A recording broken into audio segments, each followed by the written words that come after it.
हो हो बाळा, सांग ना तुझ्या काय अपेक्षा आहेत त्या. माझ्या काही जास्त अपेक्षा नाही, 6-7 अपेक्षा आहेत फक्त. अपेक्षा क्रमांक 1, लग्न झाल्यावर मी साडी घालणार नाही, म्हणजे मला जे पाहिजे ते मी कपडे घालील. नाही नाही, खरं आहे, आजकाल कोणी साड्या पण घालत नाही, काय नाही, जसं आहे तसं राहा, काय प्रॉब्लेम नाही. अपेक्षा क्रमांक 2, मला सकाळी उठायची सवय नाही, मी दुपारी 1-2 वाजता उठे, उठल्या उठल्या माझ्या हातात चहा आणि नाश्ता मला रेडी पाहिजे.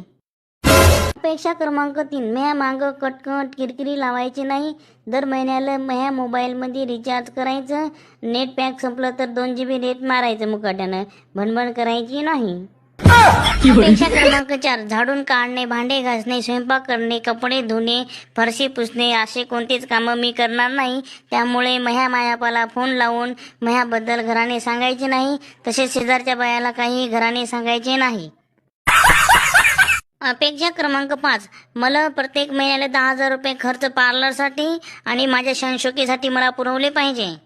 अपेक्षा क्रमांक 6, माझ्या प्रत्येक बड्डेला मला दुसऱ्या देशात घेऊन जायचं, जसं अमेरिका, कॅनडा, जर्मनी, किंगकॉंग, आणि मला महिन्यातून कमीत कमी 10-12 वेळेस बाहेर खाऊ घालायचं.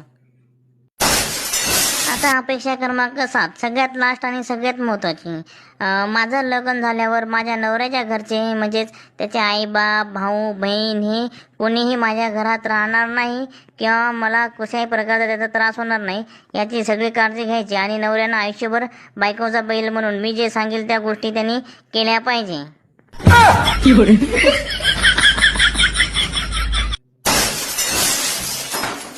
ओ सोयरे हो, काय झालं? ओ सोयरे हो, काय झालं? उठा उठा उठा सोयरे हो.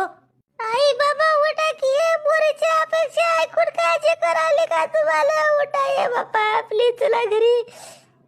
ए अरे टकलो, हे लाव ना फोन, नुसता तोंड काय पाहायला, लाव, ॲम्ब्युलन्सला कॉल कर.